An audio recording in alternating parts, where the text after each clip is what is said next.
new DLC startup just released for Sins of a Solar Empire, so-called Forbidden Worlds. And when I first read about it, I wasn't too excited. What they were doing was adding 4 new planets and 15 new researches. Plus, you could specialize each of your planets to being either social or industrial. But I thought, hell, why not? Let's get it anyway. And now that I've actually tried it out, I think this is actually a big game changer, because actually these new effects, especially the planet specialization, can actually open a lot of new strategies that you can follow.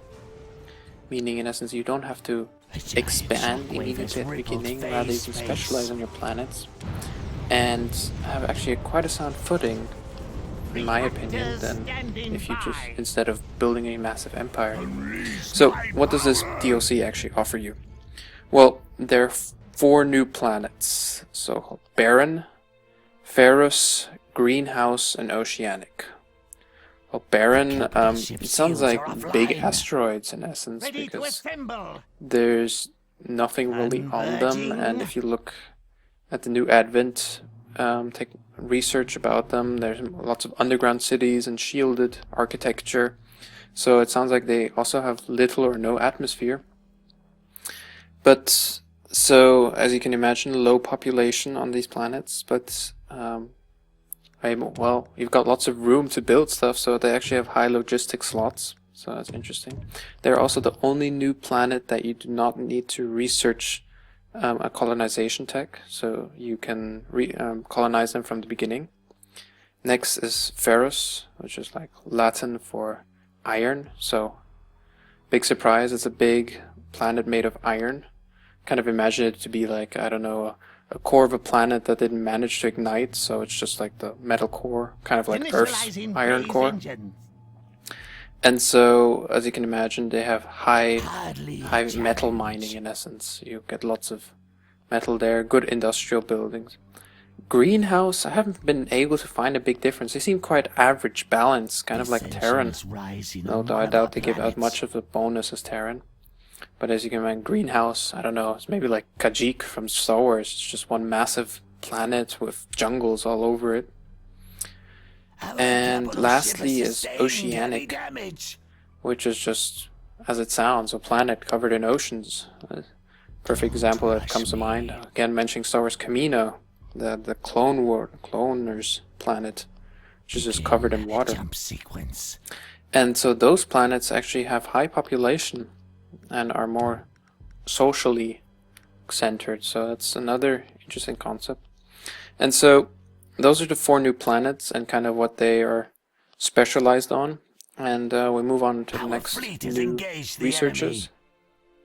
There are 15 of them, like I said, but okay, don't get too surprised. 9 of them are actually just the text to colonize new planets, so each of them gets colonizing Ferrous, colonizing Greenhouse, and colonizing Oceanic. Can you imagine? The other 6 aren't too special either. They're just researchers to increase the amount of population on each of the planets, and each of the races gets a unique one in this case. So the first one, the TEC, they specialize on the oceanic planets, and they're researchers. They first make high pressure domes and then deep sea cities, in essence being able to build a lot underwater. The Advent, like I was mentioned already, they specialize on barren planets, and they first make like shielded architecture and later underground cities. And then, I think a personal favorite, Very Vasari, they first decide to genetically modify inhabitants of planets and then decide to try to terraform the planet. So, that's what you get. But now, to come to the actually most interesting aspect of this DLC is the planet specialization. In essence, in the planet menu where you can decide to build more infrastructure, build more logistic slots, make the planet your capital planet, or find artifacts, you now have 2 new options to either specialize a planet on being a social hub or an industrial hub. And what this does, if you choose one of them, it cancels out the other. You can't choose the other one then. And then in essence, you have to, it's another upgrade. And what these do is they increase certain aspects of the planet and decrease others. So in if we take social, it increases the max population of your planet. And I mean by a lot. I was playing TEC, my Terran planet, my capital world, I managed fully upgraded 5 times the social upgrade. I had a planet with over 1,000 population. And as you can imagine, that brings a lot of tax. I got, I think, 50 credits per second from that planet alone. Combine that, you also get higher cultural spread rate. And I believe the third one was actually a tax bonus as well. But there are downsides as well. That same planet actually got got increased ship production times and got less income from taxes. Now, as you can imagine, industrial is exactly the opposite.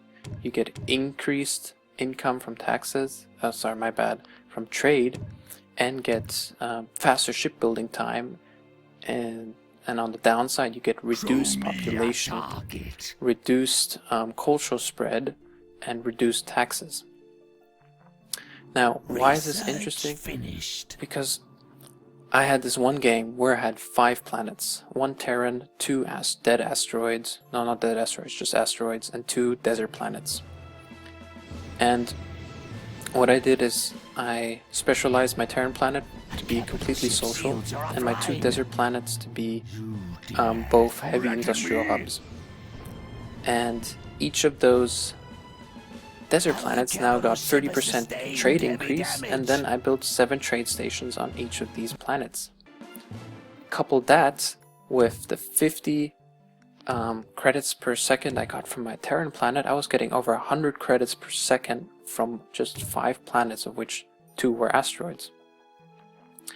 And I was able to actually quite well bunker down. I didn't have the mining bases really to get the resources or everything, but I had the credits to start buying everything. And I find this very interesting, is that actually with this new DLC, even as a small empire, or relatively small, I don't know, having 5 planets is actually kind of cool already, you're still able to actually do a lot more than you used to be, or at least be able to do it a lot faster. So actually, I quite like this DLC. It opens new possible strategies while playing. It's either you expand quickly and don't concentrate as much as your planets, or you actually just expand slowly, get a few planets, and then heavily concentrate on upgrading those planets so they're like really central hubs for your empire, and then use that. And so yeah, I quite like it, and I think you guys should try it out too. Yeah, that's pretty much it for now. Hope to see you around. Marinus Tau signing off.